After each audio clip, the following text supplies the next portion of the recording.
굉장히 많은 얘기인데요. 짧게 하면서 문제 제기는 제기하는 수준으로 해서 넘어가도록 하겠습니다. 예. 오늘 발제 제목은 혁신을 저해하는 규제 어떻게 혁파할 것인가, 이렇게 제가 이제 제목을 받았고요. 다 아시는 얘기를 몇 마디 하겠습니다. 저희 사회가 가장 큰 고민이 인구 고령화와 급감이라고 다들 알고 계실 겁니다. 근데 그 바로 밑에 이제 데이터를 보시면 이 10여 년 동안, 한 20여 년 동안 인구가 굉장히 빨리 급감해 왔는데요. 동일한 시기에 저희가 아주 미세하긴 하지만 청년 실업률은 지속적으로 증가해 온 추세에 있습니다.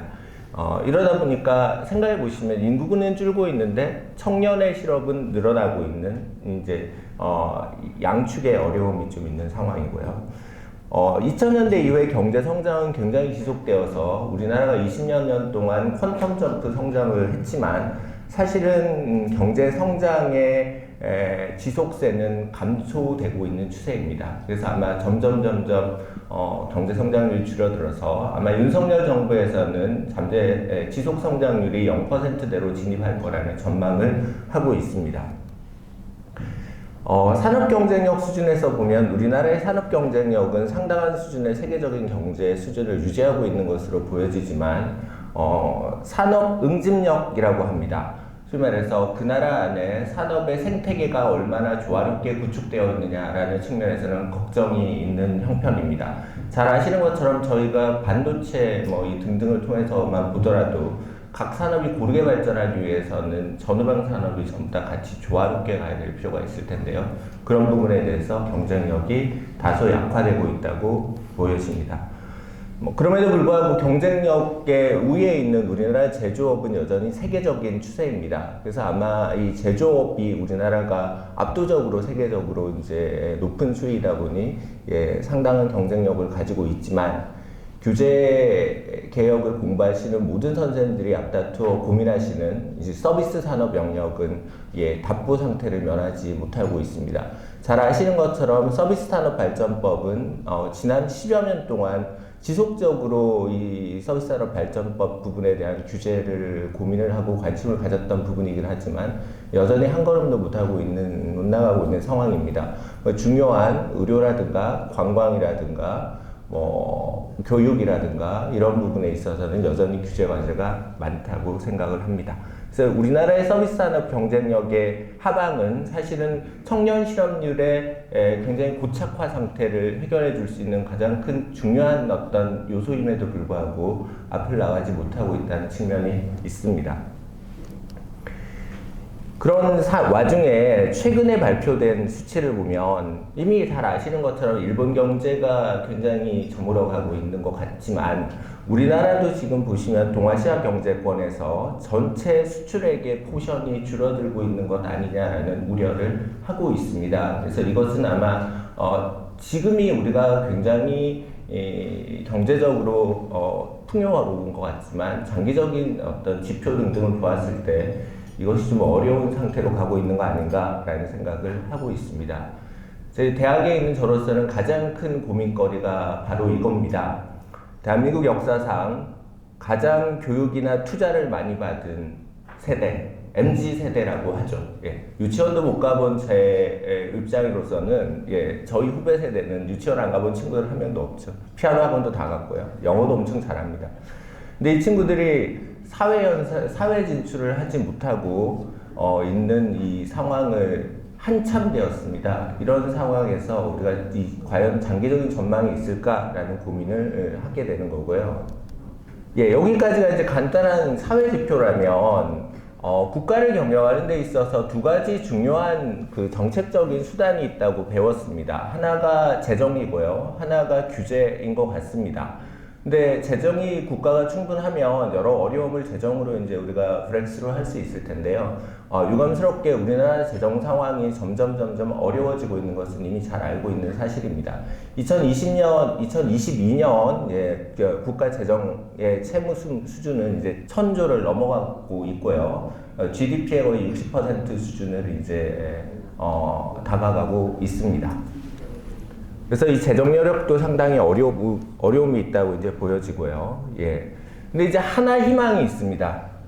그게 뭐냐면 저희 나라가 지금 벤처 정신이 굉장히 고조되어 있습니다.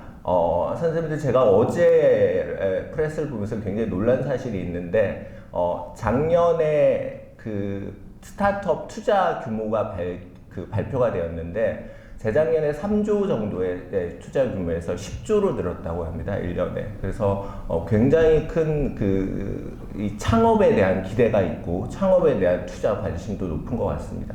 당연히 이제 이런 고민을 본다면 이제 규제가 굉장히 중요한 이슈일 수밖에 없을 거라고 생각을 하는데요. 근데 우리나라 규제는 이런 창업이라든가 서비스 산업이라든가 우리가 가지고 있는 여러 숙제를 해결하기 위해 굉장히 어려움이 많습니다. OECD에서 발표한 PMI 지수라고 있는데요. 이 지수가 20년 동안 관리되어 왔는데 우리나라는 20년 동안 OECD에서 규제가 가장 심각한 9개 국가 안에 항상 들어 있었습니다. 그래서 굉장히 아이러니한 게 이 규제 개혁을 굉장히 열심히 했다고들 생각을 하는데 여전히 답보 상태이다. 그래서 이 규제 개혁을 통해서 해결해야 될 숙제가 여전히 많다. 이렇게 이제 생각이 되시고 현장에서는 아마 이것을 너무 체감하고 있는 것으로 알고 있습니다. 이유가 있습니다. 스타트업 규제가 여전히 보시면 100대 기업 기준 다른 국가들보다 13개 정도가 이제 부족하고요. 이것은 언론에 많이 얘기가 되었습니다. 반도체 공장, 용인 반도체 클러스터 SK 하이닉스 공장은 지금 3년째 공회전 상태입니다. 저렇게 다른 나라들을 앞다투어서 반도체 시장을 선점하는 마당에 우리는 여러 규제로 인해서 공장 부지를 갖춰놓고도 짓지 못하고 있는 상황이 꽤 오래되고 있습니다. 그래서 여러 국회에서 관련된 규제에 대한 것도 굉장히 답보 상태임을 아실 수가 있습니다. 그래서 여러 나라의 우리나라에 대한 유럽 상공회의소라든가 이런 부분에서는 항상 우리나라의 규제에 대한 어려움을 얘기하고 있기도 합니다. 의회에서는 의원 입법이 계속 증가하고 있다는 것도 잘 알고 계실 겁니다. 어떻게 해야 될까라는 게 진단입니다. 여기가 이제 진단까지고요. 좀 스피디하게 나가겠습니다. 저는 오늘 말씀드릴 것의 핵심이 규제개혁 거버넌스입니다. 지금 윤석열 정부 들어서면서 가장 논란이 많이 되고 있는 게 규제 전문 기구, 규제개혁 전문 기구, 전담 기구에 대한 얘기인데요. 잘은 모르겠는데 저도 전공이니까 관심을 가져서 보지만 이 구체적인 설계에 대해서는 아무 얘기가 없습니다. 그래서 이것에 대한 진단을 사실은 해야 되는데요. 왜 그러냐? 저는 지난 20여 년 동안 규제개혁이 공회전하고 있는 이유는 정부 내 규제개혁 거버넌스 체계에 뭔가 개선점이 존재하는데 그것이 개선되지 않고 있는 거 아닌가라는 거에 대한 생각을 하고 있습니다. 우리나라의 규제개혁은 여러 기구를 통해서 이루어져 왔습니다. 행정쇄신위원회, 규제개혁위원회, 규제개혁기획단, 이렇게 규제개혁 장관회의 등등 굉장히 많았습니다. 이들 규제개혁기관의 어떤 운영에 대한 현황을 보면 첫 번째, 역량 부족입니다. 규제개혁 위원회를 뒷받침하는 사무국은 이제 우리나라의 규제개혁 거버넌스는 두 가지로 되는데요. 규제개혁위원회라는 비상임의 조직이 있습니다. 그래서 2주에 한 번씩 회의 체제를 소집해서 모여서 신설 강화 규제를 중심으로 5건 안쪽의 규제를 다룹니다. 그래서 이 정도의 규모로 운영이 되고 있고요. 이를 서포트하는 규제개혁 사무국으로서 규제조정실이 있는데요. 한 100여 명이 채 안 되는 인원으로 구성이 되어 있습니다. 근데 100여 명이 채 안 되는 이 구성원들이 사실은 규제개혁의 전담 인력이 아니고요. 각 지방자치단체로부터 파견을 나오거나 국조실 안에서의 순환보직 원칙에 의해서 운영되는 분들이다 보니 규제개혁의 노하우가 쌓이기가 굉장히 어렵습니다. 그러다 보니까 각 지자체나 기업에서 발굴된 여러 가지 규제의 선별, 어떻게 이걸 개선해야 될까는 대안의 설계 등등에 있어서 부족한 것이 많습니다. 가장 중요한 게 사실은 조정의 부재입니다. 우리나라에서 1년에 발굴되는 규제 건수가 만여 건을 상회한다고 합니다. 그래서 이 만여 건을 고려했을 때, 이 만여 건이 불편하다고 얘기되는 규제들이겠죠. 그 중에 이제 고쳐보면, 그 중에서 예를 들어서 3분의 1 정도가 정말 우리가 고쳐야 되는 규제라고 한다고 하더라도, 이 3천여 건의 규제를 핸들링 하려면, 이 조정회의가 있어야 될 텐데요. 이렇게 되면 각 부처에서 적어도 과장급 수준의 조정회의가 있을 수밖에 없는데 이것이 전혀 작동되기 어려운 구조입니다. 이유는 아시는 것처럼 규제개혁위원회의 비상임위원회 운영이고요. 규제개혁 사무국의 비전문적 구성원들의 운영으로 인해서 특히 이제 각 부처는 또 전문성으로 무장하고 있잖아요. 자기 분야에 대해서. 그래서 이 대응이 되게 어려운 구조이다. 규제개혁위원회의 운영도 아까 말씀드린 것처럼 굉장히 소수의 내용만을 다룰 수밖에 없고 자원이 극도로 부족하다는 점도 있습니다. 이따가 말씀드리겠지만 우리나라 규제개혁위원회를 서포트하는 규제조정실의 사무국은 연간 22억 원 정도의 예산을 가지고 운영이 됩니다.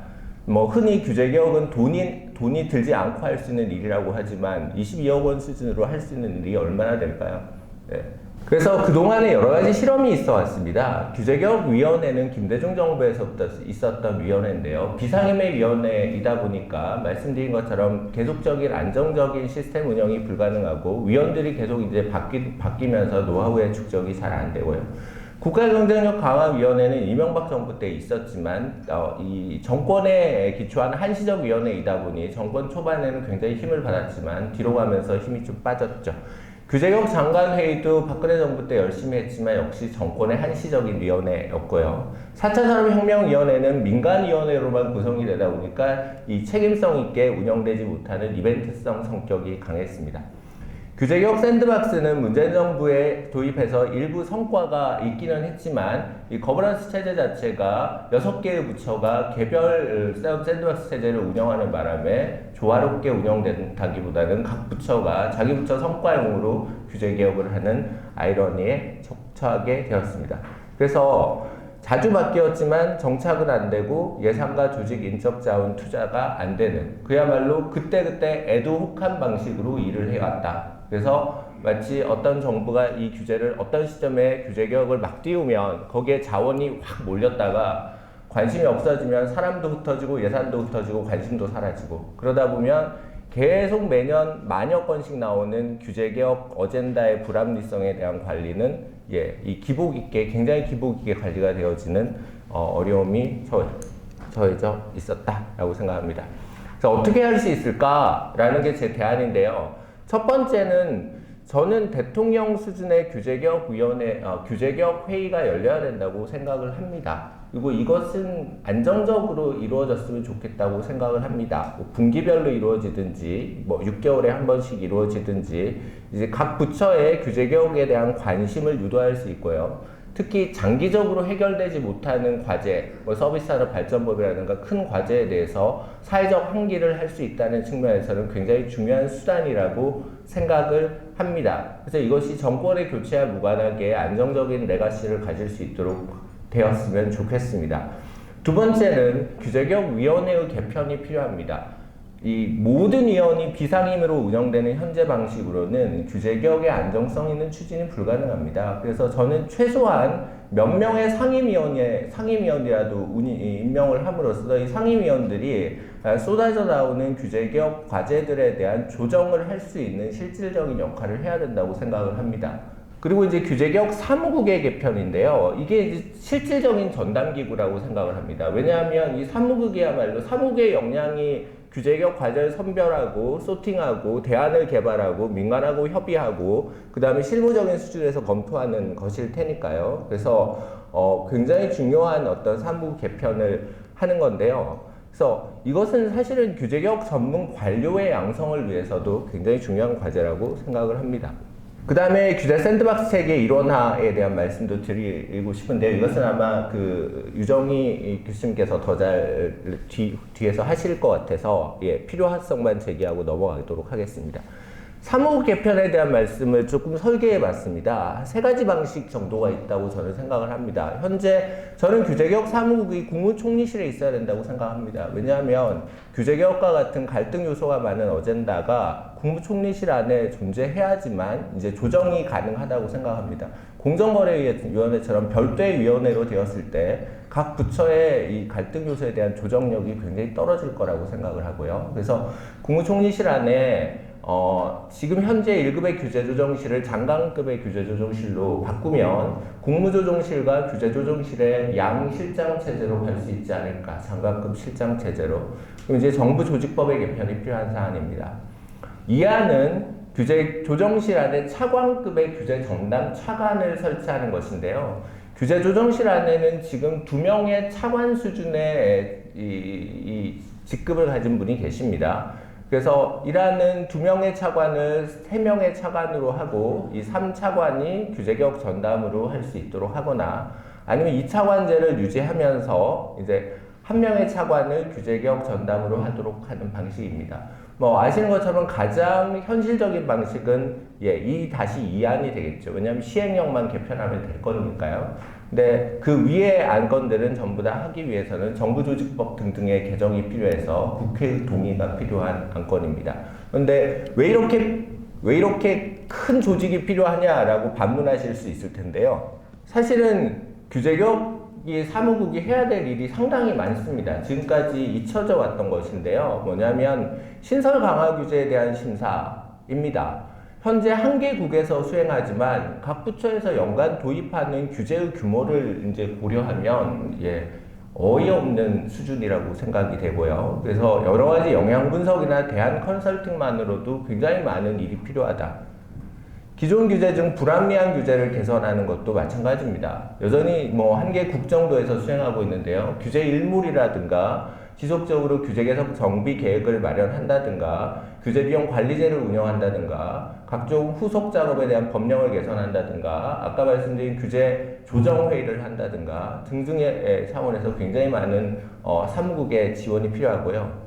그다음 규제개혁 인프라 대응도 마찬가지입니다. 규제개혁 교육, 규제개혁 홍보, 입법 대응, 자치단체 조례 대응, 뭐 규제 일몰제, 규제개혁 정비계획 등등에 있어서 규제개혁 평가 등등에 있어서의 일들이 있고요. 그 다음에 규제개혁 분석센터라는 게 있습니다. 규제 비용을 잘 분석하기 위한 이 센터 등등에 대한 업무를 고려한다면 사실은 지금의 100여 명의 구조로 이것을 운영한다는 것 자체가 되게 어렵고요. 그래서 그렇기 때문에 우리나라의 규제개혁 거버넌스가 지금까지 계속 이 애독하게 운영이 될 수밖에 없었던 여지이기도 합니다. 그래서 사실 이렇게 생각을 합니다. 규제개혁 어젠다, 규제개혁하면 규제개혁 뭘 할 수 있냐 이렇게 얘기하는데요. 사실은 민간에 이미 규제개혁으로 제기되고 있는 대상 어젠다는 굉장히 많이 있습니다. 그리고 각종 협단체라든가 정부에서 가지고 있는 어젠다도 이미 쌓여 있는 게 되게 많고요. 문제는 이 중에서 어떻게 갈등을 조절하면서 적절하게 해결을 해야 되는 요정이 남아 있는 거고요. 정부의 어떤 규제개혁에 대한 요리 실력, 쿠킹 능력을 제고하는 것이 사실은 가장 핵심이다 이렇게 생각을 합니다. 자, 간단하게만 한 1분만 더 얘기하겠습니다. 우리나라 의원 입법이 되게 어려움이 많습니다. 뭐 많은 분들이 대안을 제시하지만 저는 오늘 사실은 한 가지 제안만 좀 드립니다. 이 민식이법이라고 하지 말고 강훈식법이라고 하자.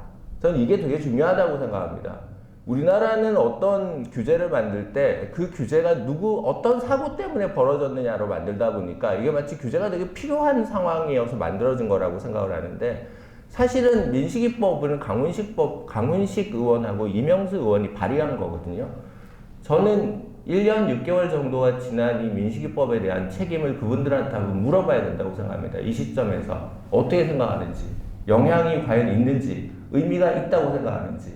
그래서 우리 사회에서 이런 국회의원들에게 자기가 만든 입법에 대해서 책임을 지우는 문화가 확실하게 정착이 되지 않으면 규제개혁 입법에 대한 의원 입법의 대응은 굉장히 어렵지 않을까라는 생각을 합니다.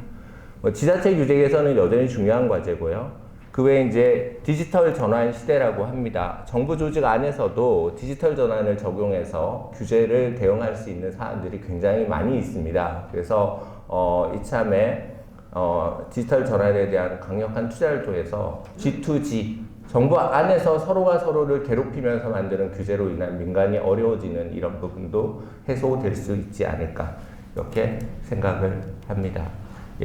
아침에 너무 빨리 말씀을 드린 것 같아서 그래도 한 5분 정도 넘긴 것 같습니다. 죄송스럽게 생각합니다. 감사합니다.